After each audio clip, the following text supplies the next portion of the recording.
This is CGTN, China Global Television Network.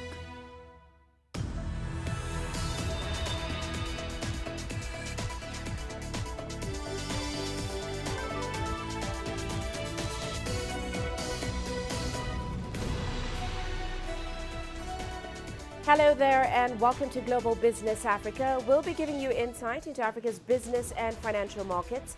I'm Uche Okoronkwo, coming to you from Kenya's capital, Nairobi. Let's start with a look at the markets. Now, emerging market shares fell for a fifth straight session today. That's as weak factory output data from China dented sentiment. MSCI's index of emerging market shares fell 0.4% on the day, with heavyweight China blue chips and Hong Kong shares down 0.4% and 0.9% respectively. On the continent, markets were mostly in positive territory. Egypt's blue chip index, the EGX 30, rebounded about 1.3%. It was supported by a 2.2% rise in top lender, Commercial International Bank. And analysts are saying that investors are keeping up positive expectations regarding the market in Egypt. They are focusing on stable macroeconomic indicators and accelerating growth in the country. Now, also coming up on today's show, the 26th UN Conference of Parties, which is aimed at averting the most disastrous effects of climate change, opens in Scotland.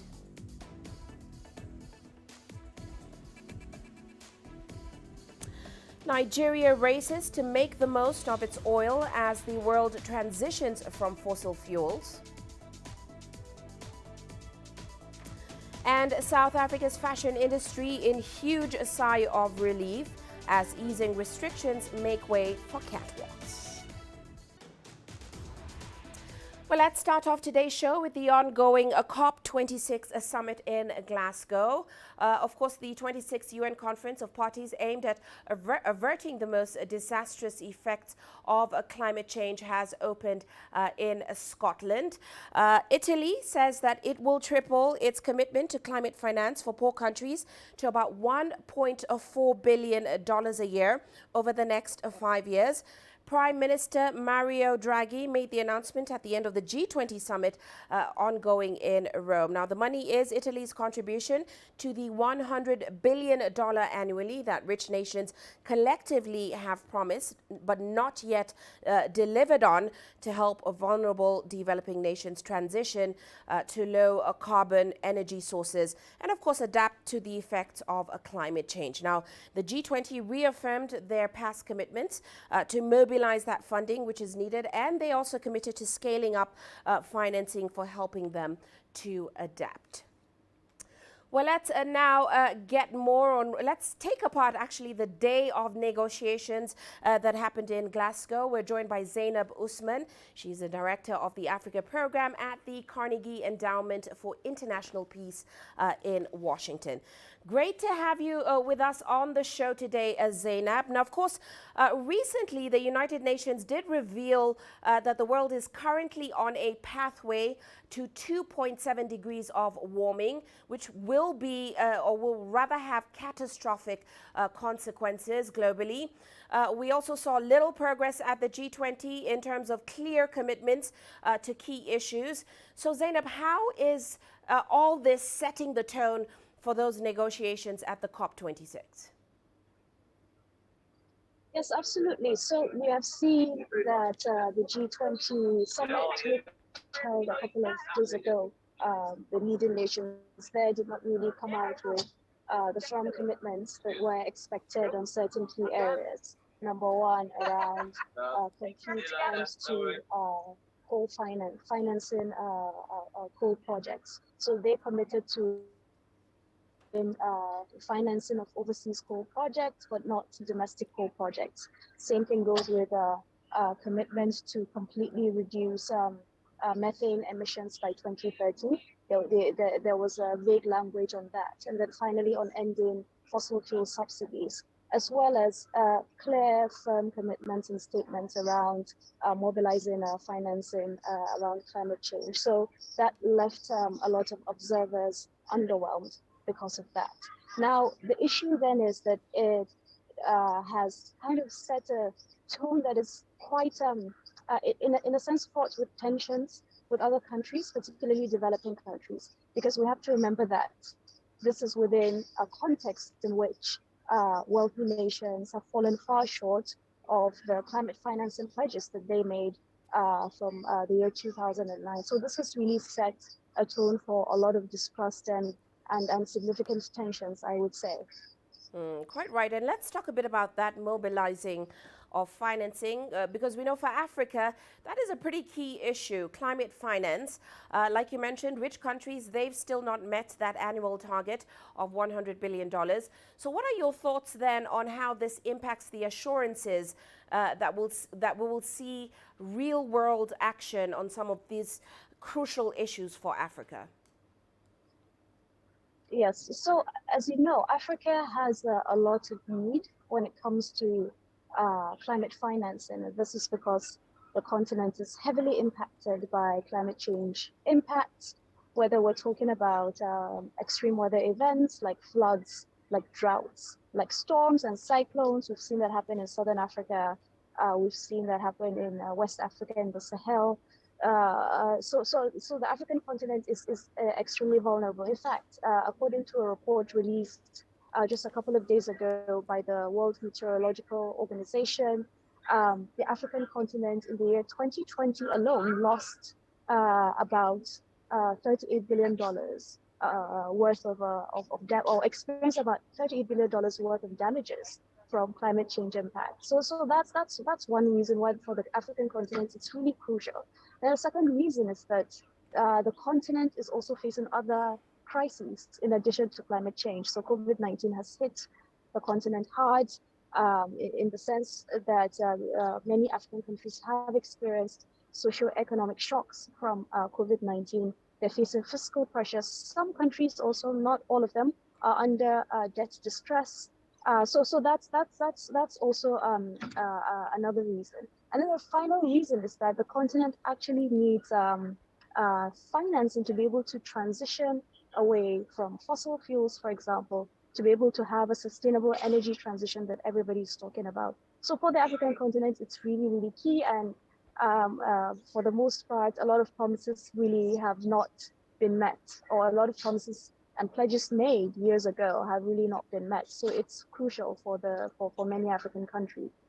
Quite right. This is quite a crucial year. But as you're there at the event, how much of an impact are you seeing from the fact that some of the world's most powerful economies and largest contributors to emissions, they're not present at this year's COP26?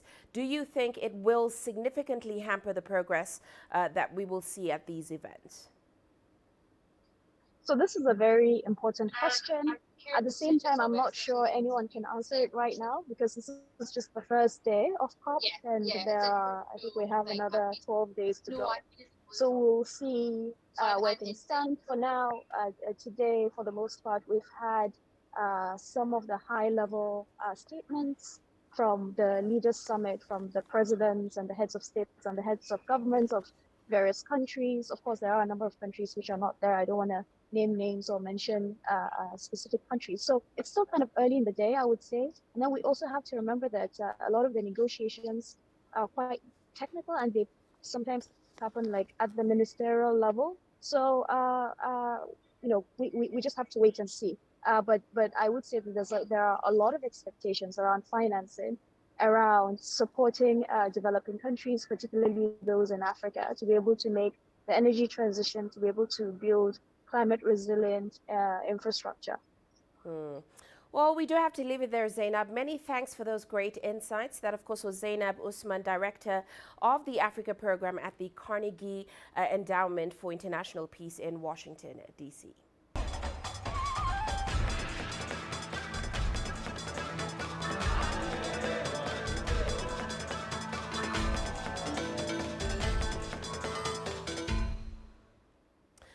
Now, gradually, the world is moving away from fossil fuels to cleaner energy. And for some big oil producers such as Nigeria, it is a tricky situation as the country races to make the most of its oil before the transition happens. While Africa's biggest oil producer has set its own timeline to move its economy away from its over-dependence on oil. Here's CGTN's Deji Bademosi with more on that story. Since oil was first discovered in Nigeria in 1956, the commodity has become the mainstay of the country's economy. It accounts for about 90% of Nigeria's foreign exchange earnings and over 70% of its budgetary revenue. Without oil money, Nigeria catches a severe cold. With developed economies who are the major consumers of Nigeria's oil now getting serious about transitioning from fossil fuel to green energy, Nigeria is in a race to make the most of its oil before it literally becomes worthless. We have a timeline. The outlook is that oil is going to account for about 50% of the global energy mix in the next 20 years. So let us try and see how we can focus and get out as much oil as possible so that we are not able to, we will not be left with too much oil in the ground when the global world, when the rest of the world has moved away from oil. With over 200 trillion cubic feet of proven natural gas reserve, the largest on the continent, Nigeria is also a gas nation. But for long, it concentrated more on its oil than its gas. Most of the country's natural gas is still flared, but the government hopes a petroleum industry bill it recently promulgated will stop the flaring and transition the country to a gas-driven economy by 2030. Gas is the bridge between the current fossil fuel-based present and to the future, which is greener. And for a long time, we have not paid a lot of attention to the gas resources, the enormous gas resources that are available to this country. And that's why much of the emphasis, if you go through the document, will be on how do we bring gas to bear. So moving from an oil-dominated economy to a gas-based economy.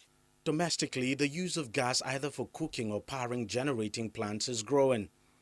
The government is also driving a campaign to get more cars in the country run on compressed natural gas.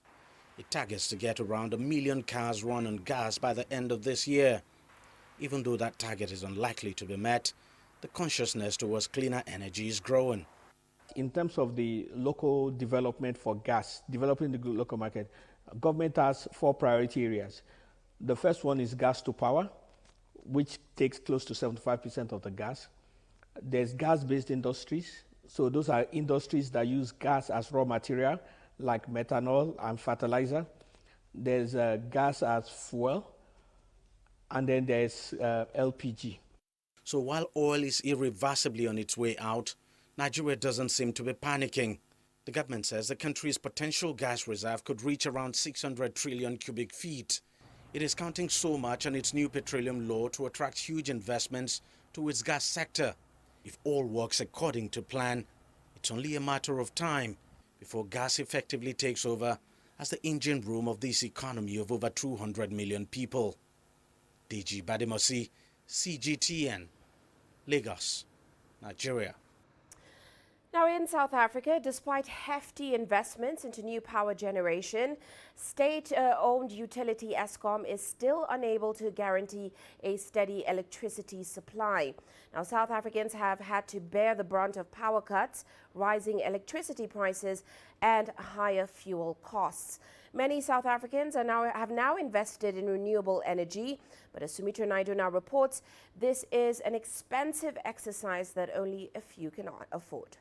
Load shedding has been with us on and off since late 2007 and really started to bite in 2008. And it's expected that intermittent load shedding will be occurring for the next several years. We've got to be ready to start taking ownership of our own future. Homeowners and businesses trying to secure their own power have done so at a huge cost. Independent power producers have only now been allowed to sell energy in South Africa. That has opened up the market for greater potential for renewables and scan for other combined heat and power and embedded generation opportunities, and that is certainly opening the horizons for energy systems. By relaxing the regulatory difficulties and making it easier with less red tape, and you don't need a license up to 100 megawatt, is making it easier for private sector participation in this energy business. And there seems to be a very significant appetite by mining companies and by industry and buildings and commerce and shopping centers and parking lots to do self-generation. With life returning to some normality, there's been increased demand for energy. Oil and coal prices have risen significantly, offsetting efforts to limit the use of fossil fuels. The energy market in South Africa definitely needs to be opened up to more private investment, to more embedded generation opportunities, as this is the only way for the market to grow and for it to become more efficient and more sustainable. We completed the so-called Integrated Resource Plan for Electricity in November 2019. And since then, not a single kilowatt of new generation capacity has been procured publicly. So the public procurement process is simply too slow. And I think customers are now beginning to look to the private sector and to generating their own electricity. South Africa, like the rest of the world, wants to reduce its emissions, but the country can't afford a transition to a low-carbon economy just yet. Global investments in clean energy are currently sitting at $1 trillion, but it needs to be 3 times that amount in order to meet climate goals. Sumitra Naidu, CGTN, Johannesburg, South Africa.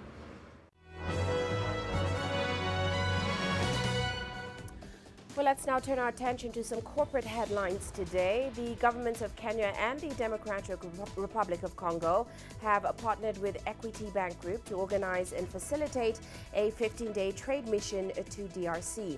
Now, it is targeting to attract over 200 investors and business participants from Kenya and a similar number or more from the DRC. The initiative is set to run from 29th November to 13th December. It's all part of sustained efforts to promote regional trade and business growth. Meanwhile, South Africa's state-owned rail, port and pipeline company, Transnet, has recorded its first loss in more than a decade. The company reported an over $500 million loss. That's down from an almost $200 million profit in the previous year. Now, revenues plummeted 10.5% to about $4 billion. The firm attributed the losses to the impact of the COVID-19 pandemic lockdowns. And Distel Group has reported a 30% surge in revenue from its South African business. That's despite losing a third of the trading days to alcohol bans. This suggests that consumers have changed buying habits in response to the frequent COVID-19 lockdown restrictions. Now, volume of alcohol sold in South Africa rose by double digits compared with the same period in 2020. And finally, Barclays says that Chief Executive Jess Staley will stand down following investigations by British regulators into his dealings with Jeffrey Epstein. Now, Barclays said last year that Britain's financial regulators were probing links between Staley and Epstein, who killed himself while awaiting trial on sex trafficking offenses. Staley has previously said his relationship with Epstein ended in late 2015 and that he regretted having any relationship with him at all. And that's a look at our corporate headlines.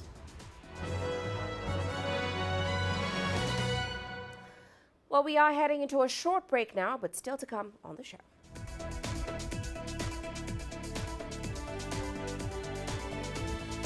The Central Bank of Zimbabwe raises its benchmark interest rates to 60%.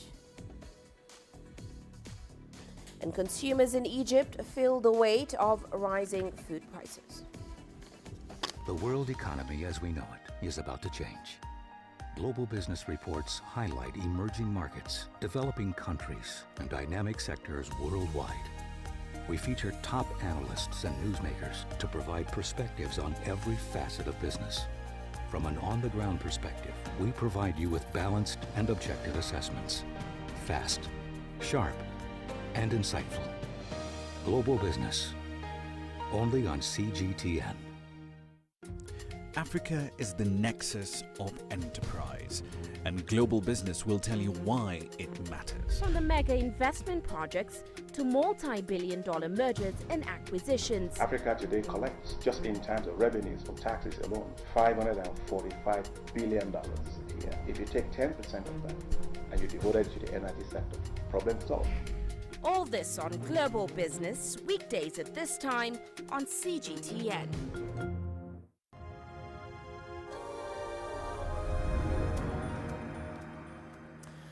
Welcome back. Well, let's head to Zimbabwe now, where the move by the country's central bank to raise lending rates from 40 to 60% could have some unintended consequences on productive sectors.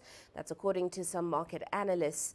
Now, last week, the country's apex bank raised lending rates to quell speculative borrowing, its latest effort to contain inflation, causing exchange rate volatility. 12 months, the local market has witnessed a gradual and what some have called unsustainable growth in liquidity.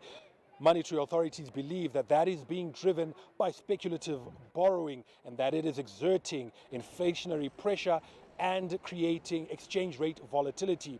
To give you an example of how they think this is happening, they believe that some people are going to their banks, getting overdraft and loan facilities at very cheap rates, using that money to buy foreign currency and holding it for speculative purposes. After a couple of months, they then sell that money on the black market, and given the movement in rates on that parallel market, are able to repay their loan plus the interest and walk away with a profit. It's for that reason that they've now hiked lending rates from 40 to 60%. The logic being that if it is costlier to borrow, it will discourage that unnecessary borrowing. Earlier, I spoke to a financial and economic analyst who does not necessarily believe that speculative borrowing is the only reason why we are seeing this inflationary pressure and market volatility.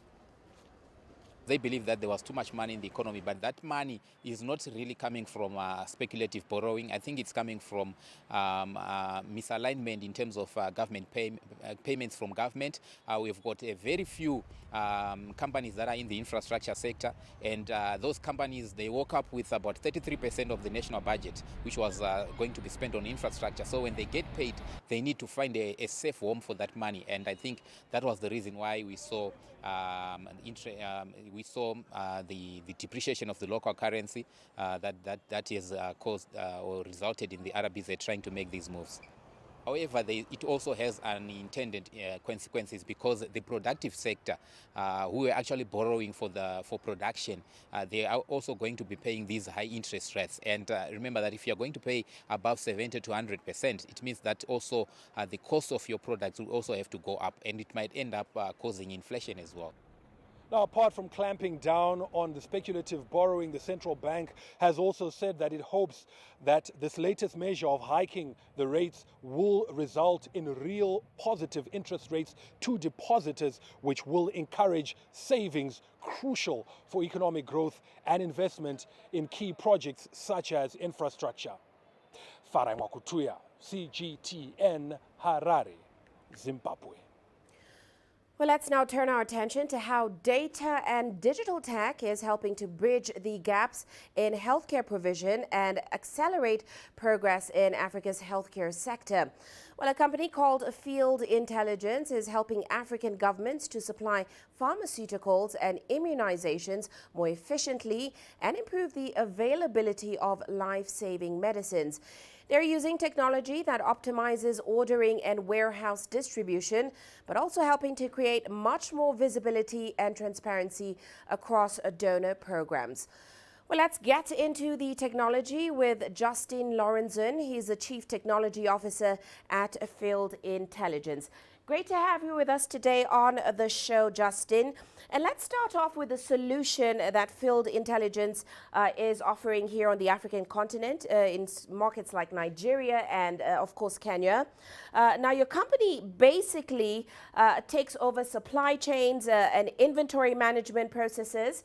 Give us some insight into how this digital tool works for healthcare institutions and African governments. What level of the supply chain do you come in? And of course, how are you improving these supply chains?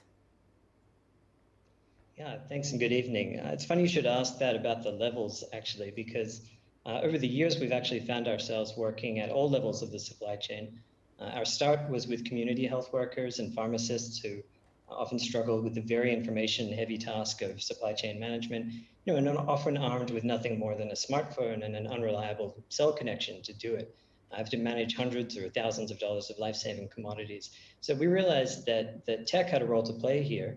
Supply chain systems are largely information systems, and what matters first and foremost is visibility into where the stock is and where it isn't. So we realized that if we could simply provide some tools which worked on that phone in the health worker's back pocket, then we'd have the basis for a system that could help everyone in the supply chain from the top to the bottom. So that's how our product, Field Supply, was born. And 6 years later, and in part thanks to a real effort from the Nigerian government to pull together partners and programs around a consolidated supply chain, we now support 5 national scale programs here, including HIV, malaria, family planning, maternal, newborn, and child health, and tuberculosis. And that's across some 35,000 facilities, hospitals, labs, and private community pharmacies. And now support everything from inventory management to planning, procurement, fulfillment, and financing through our service for private pharmacy called Shelf Life. Well, let's talk more about how you're helping to bridge that gap in the healthcare sector in Africa using data. And we know you have about 5 years of data in markets such as Nigeria. So tell us more about the role that data has played, certainly in helping to optimize your operations and better understand the markets you're in and, of course, improve these sectors. Yeah, that's a really interesting question because obviously there are a great many players in supply chains this large, but we've at least been able to contribute to some really significant achievements here in the programs that we serve just by providing visibility and some often not even too far out analytics. So for instance, at the time that we've been active here in Nigeria, we've helped reduce the frequency of stockouts for anti-malarial drugs at the point of care by, I think, around 52%, and for modern contraception by 57, 58%. So in other words, Field Supply has helped more than double the likelihood that patients seeking these really important products will be served when they go and show up at a clinic or a pharmacy. And the 5 years of data that we've got now show that we've helped the government of Nigeria identify and avert up to about $2 million in losses that would otherwise have occurred due to expiry simply from supply chain best practices, identifying first expiry products to distribute. And I guess lastly, I would just say that in the private sector, we're collecting very granular data, very granular demand data, which as far as we're aware is pretty unprecedented in the market, in the markets that we serve.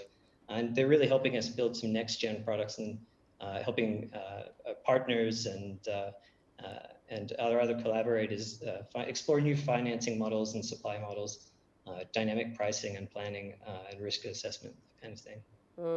And the tech is moving quite fast because your tech is currently being used in more than 700 pharmacies across Nigeria and Kenya. One of your products, Field Supply, it's in about 35,000 healthcare locations right now. So what are your plans to expand these services further on the continent? Well, I mean, we are very impact driven. We believe that medicines should be available and affordable everywhere across the continent. And, very, very specifically that strengthening how supply chain is managed and financed is critical to achieving that. So starting in Nigeria and Kenya is a fantastic foundation. We've certainly learned a lot, and it's very clear that Field Supply and Shelf Life address needs that are shared across the continent. I mean, it might be a bit cheesy to say, but ultimately we'd like to be helping anywhere someone needs to find some life-saving commodities on a shelf. We'd like to be there helping. Right. Well, we do have to leave it there, but many thanks for joining us on the show today and with more insight into field intelligence. That is Chief Technology Officer at Field Intelligence, Justin Lorenzon. Now let's stay in digital healthcare. While most industries in South Africa had no choice but to evolve quickly during the COVID-19 pandemic and of course adopt a more digital way of doing things, the medical sector was not left behind. With hospitals and clinics seen as the hotbed of COVID-19, doctors in South Africa took their services online, but their transition to digital platforms is still comparatively lower than in some developed markets such as the US. Here's CGTN's Julie Shire with more. South African doctor Dulcie Rakumakoye took up medicine after watching her grandmother's agonizing wait at clinics. She didn't anticipate that online consulting would be a way to provide affordable healthcare. But COVID-19 changed the way she interacts with her patients. And we've had very good results, with the virtual consultations where patients have even referred like their other family members. After consulting online, you find someone saying, well, I have a grandmother there, can they also do this? And that has been how online service, has kind of grown. Discovery Medical Aid Group saw similar trends across its Doctor Connect network. Remote consults soared in the strict lockdown when people were stuck at home and hospital visits were risky. We saw about a 30-fold jump in the number of telemedicine consults that we delivered across our digital healthcare platform here at Discovery through COVID-19. Unfortunately, it's tapered off as the waves of COVID-19 have ended. There still, however, seems to be some skepticism about seeing a doctor on a computer. Patients definitely prefer to be touched. Patients prefer to come in and have a stethoscope go on their chest. That's when they feel like they have received the best, like quality care. But patients do realize that there are situations where like what they have can be sorted out like pretty quickly online. Digital services are expected to become more popular as trust in the system grows. Discovery is now preparing to launch a fully virtual hospital early next year. We've actually tested it in reality that we are able to deliver care remotely outside of traditional hospital settings. We've looked across our database of about 1 million patients being admitted to hospital per year. And inside that, we see that at least 50,000 could easily, we think, be treated at home every year. Virtual platforms could reduce costs and improve healthcare for South Africans. Less than 20% of the population have access to quality care through the private sector. The majority, however, still rely on state hospitals and clinics and are often stretched to the limit. This model could be a game changer for the African continent, where health systems are still underdeveloped and access to doctors remains a challenge. Julie Shara, CGTN, Cape Town, South Africa. You're watching Global Business Africa. Let's take a quick break now, but still coming up on the show.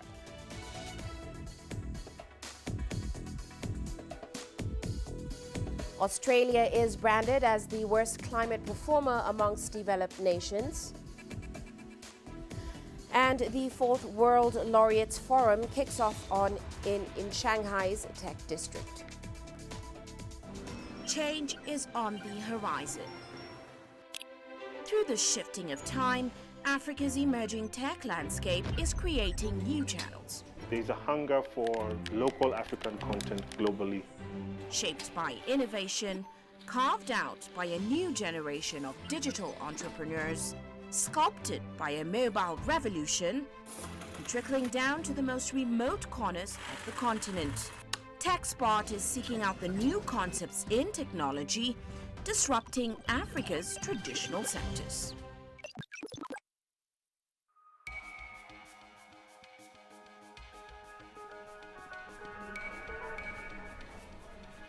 You're watching breaking news on CGTN.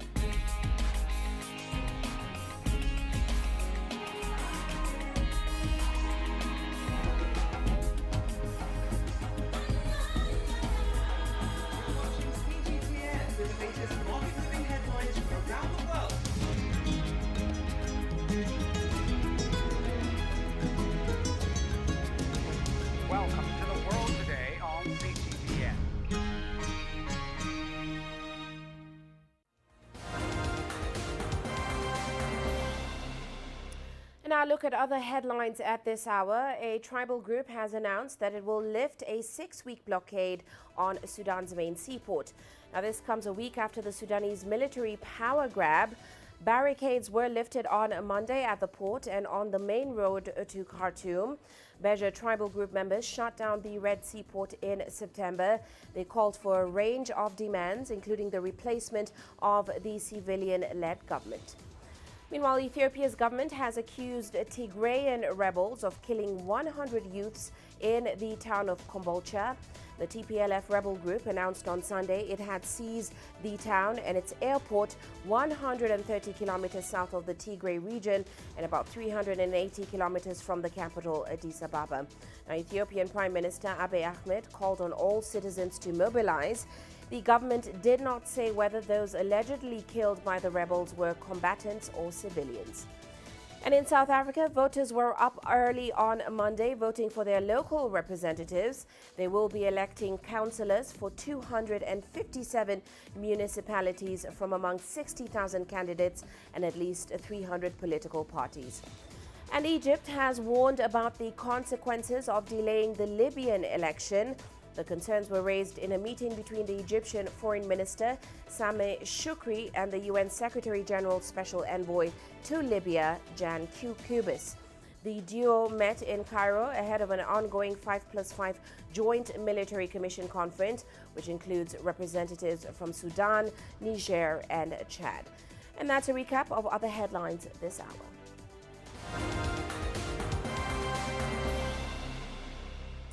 Now, North Africa, one of the world's biggest grain importers, is being hurt by rising food prices and grocery bills. Egypt is going ahead and hiking subsidized vegetable oil prices by almost 20%. It also indicates that higher bread prices are on the way after raising prices in August by removing some subsidies. Here's CGTN's Yasser Kim with more.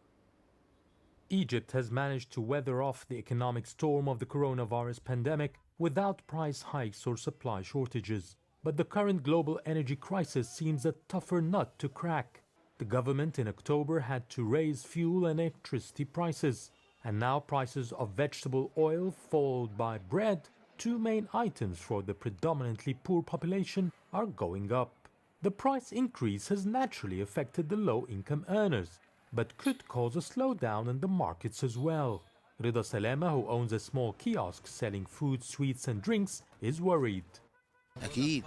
Of course. Things are more expensive. The client who used to buy 10 products, for instance, will now buy 2 or 3, and I have to adapt to low sale volumes.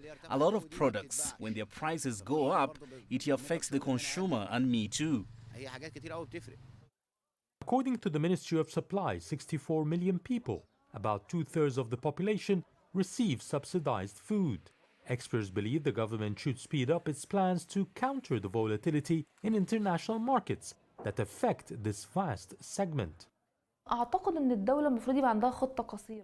The government should have a short-term and a long-term plan.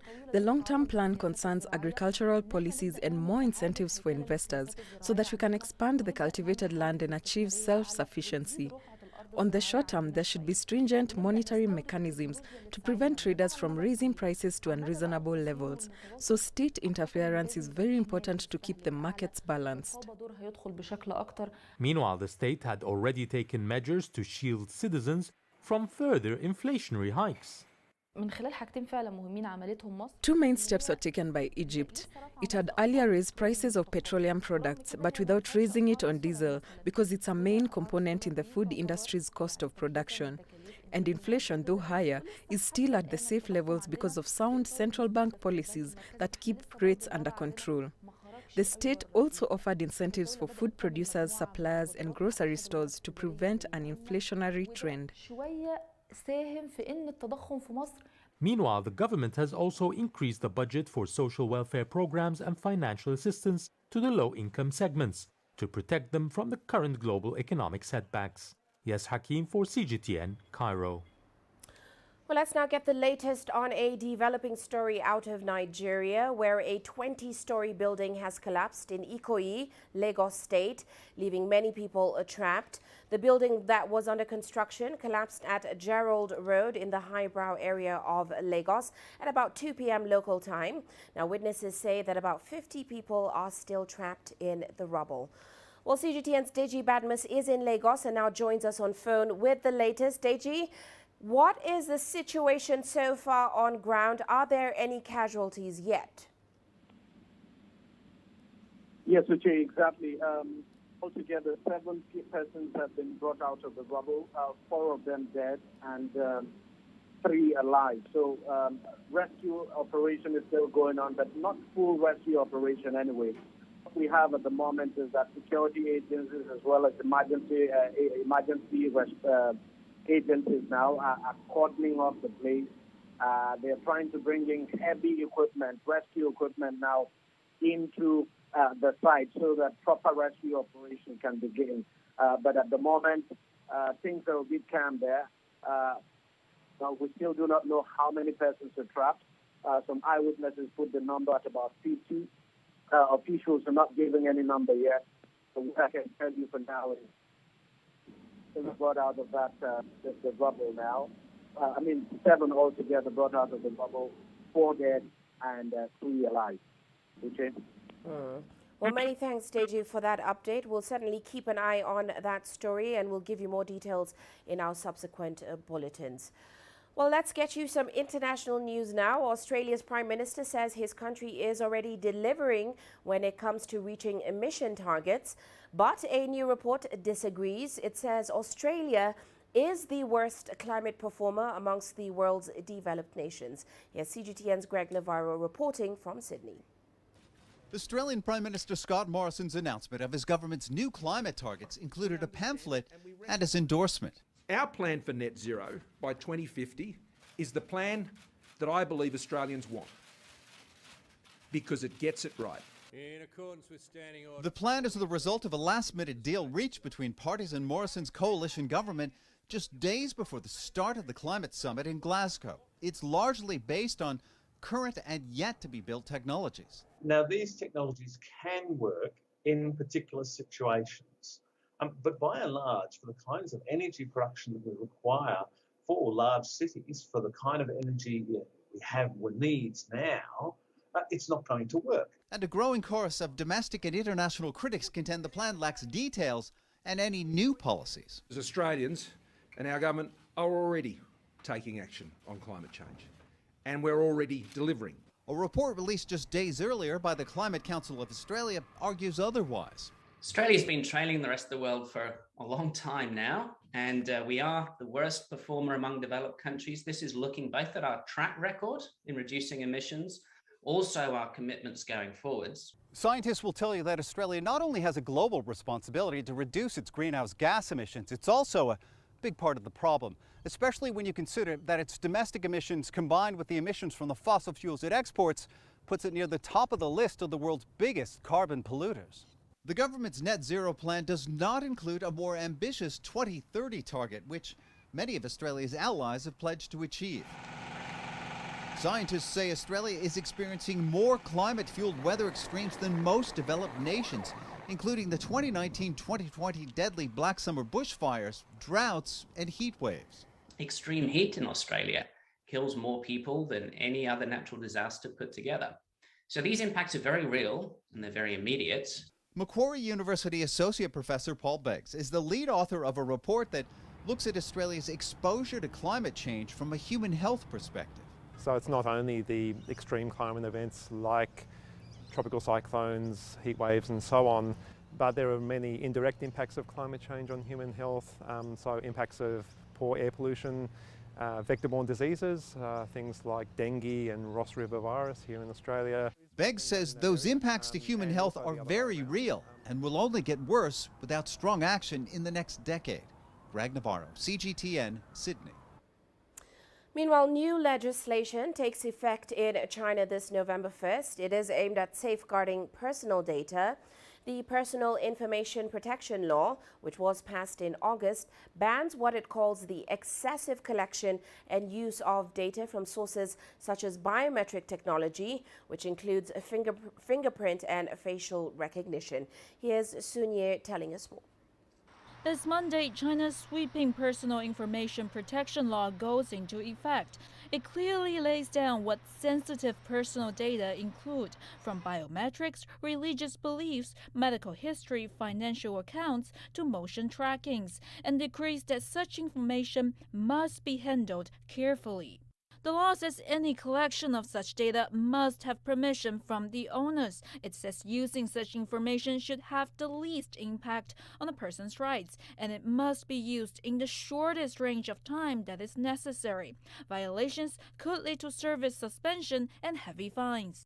Changes are already being felt with the new law taking place. For example, shops are no longer allowed to use facial recognition on customers without their permission, and they are not allowed to use such data on targeted sales and advertising. Officials say they also hope the law will raise public awareness on personal data safety. I've been on guard for a while now, especially when apps ask for access to my photos and contacts on my phone. I would decline unless the use is warranted.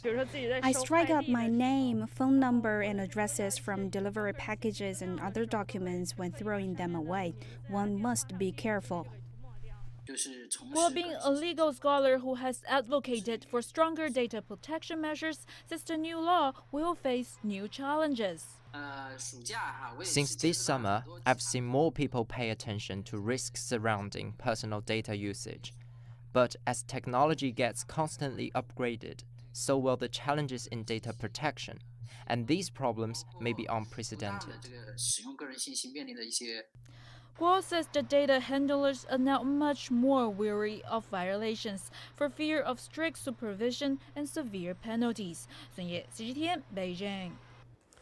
Meanwhile, the Fourth World Laureates Forum has kicked off in Shanghai's Tech District. The forum features top scientists from around China and abroad and boasts about 100 conferences and events covering a number of scientific disciplines and subjects. Here's CGTN's Gao Ang with the latest. Building an open innovation ecosystem. This comes as the theme for this year's World Laureates Forum. Therefore, as we put forward this proposal, calling on scientists from all the world from different countries to work together in the spirit of openness, we really hope that open science will open up a path to a better future. The forum discusses cutting-edge technologies and addresses major challenges in the fields of energy and climate change. For the first time, a zero-carbon series has been set up to address carbon neutrality and sustainable energy. Over 100 top science award winners from more than 20 different countries are attending the forum, online or offline. Science and technology should have no boundary. And I hope this forum, this World Laureate Forum, will set up a paradigm for global scientists from different countries, from different regions. They can come together to discuss and debate how to develop the science and technology for human beings. The forum also features dialogues between top scientists and younger generations. Students from high schools shared their latest research findings and raised questions on a number of different subjects, from computer science to chemistry and astronomy. Experts at the forum claim that scientists are having an obligation to spread the knowledge of their research to the general public, especially younger students.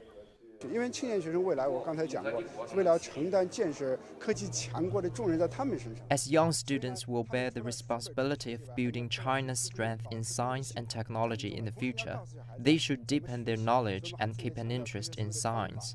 We have to emphasize the importance of thinking like a scientist and invigorate the scientific spirit within them. Experts at the forum are calling for more open and inclusive scientific research across the world, and the goals to promote collaboration and better address major issues such as public health, carbon neutrality, and climate change. Gang, CGTN, Shanghai. And shifting focus now, let's take a look at how commodities performed today. Oil prices rising on speculation that OPEC Plus could spur mounting pressure to boost production at a faster rate, even as we see consumption quickly moving ahead of supply. The global benchmark Brent crude added 1% on the day, reversing an earlier loss. Meanwhile, gold prices edging higher today as some investors bought the metal after a steep price drop in the previous session. Though caution set in before a key U.S. Fed meeting after data showed that inflation numbers quickened. Let's head into a quick break now, still coming up on the show.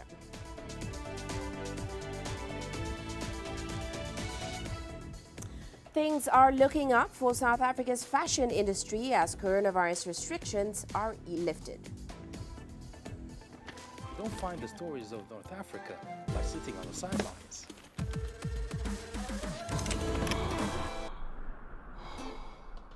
No one else will take you where we can in North Africa.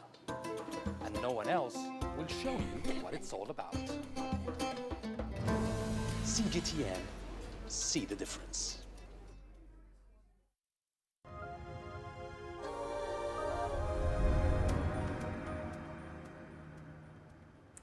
Let's go to Senegal, which has concluded the first edition of the West Africa Technology Fair in Dakar.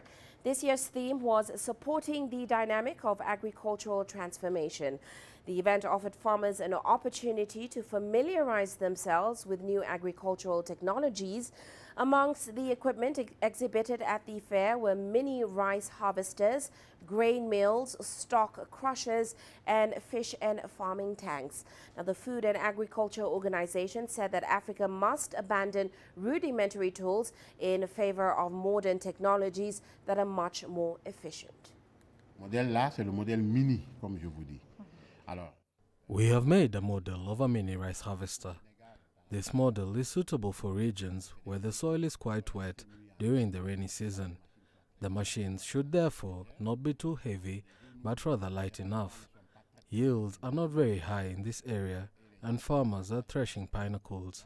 That's why we developed this type of machine, which contributes enormously to promoting agriculture. We have around 100 proven technology profiled for the transformation of agriculture on the continent.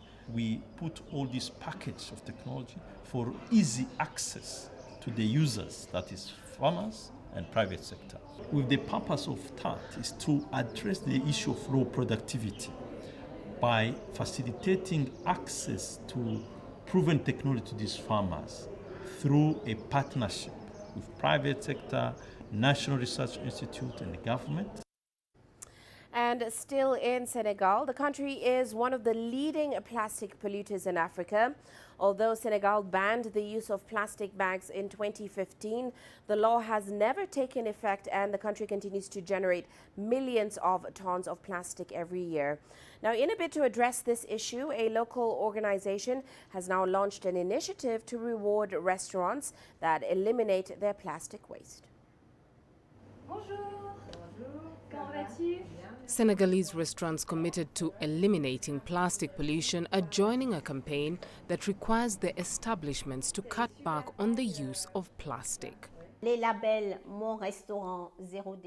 My Restaurant Zero Waste labels concern 3 labels: the Zero Straw Disposable label, the Zero Plastic Bottle label, and the Zero Disposable Capsule label. The restaurant that wants to be part of this dynamic of producing as little plastic waste as possible for single use has a possibility to choose the label they want. Every year, the association visits certified restaurants to see if alternative solutions are in place and waste has been removed. Le restaurant Mama Hilo a 2 labels aujourd'hui. The Mama Hilo restaurant has 2 points of focus, which are zero disposable straws and zero plastic waste. So today I came to check if they are following through on these areas. I found out they no longer have disposable straws, but rather they use the Tiffer straws that their customers have appreciated. Also, they no longer have plastic bottles, but they use the glass jugs. Alors déjà, donc il y a tout ce qui est couvert. We are going beyond our area of focus, and now our spoons, forks, knives and food trays are all made of wood. The Zero Waste Association also helped us to find a solution for water because we have recycled water bottles that allow us to reduce waste. So we have 0 plastic bottles in our restaurant at the moment. The association Zero Waste Senegal is made up of 200 volunteers and has been running its activities for almost 6 years. But it was only officially recognized 2 years ago. Today, it has 17 certified restaurants across the country. But what is in it for restaurants taking part in the plastic-free campaign? What the restaurants gain with the 3 labels is first of all their contribution to the preservation of the environment, and then it also gives them a certain visibility in relation to the fight they are waging for the environment.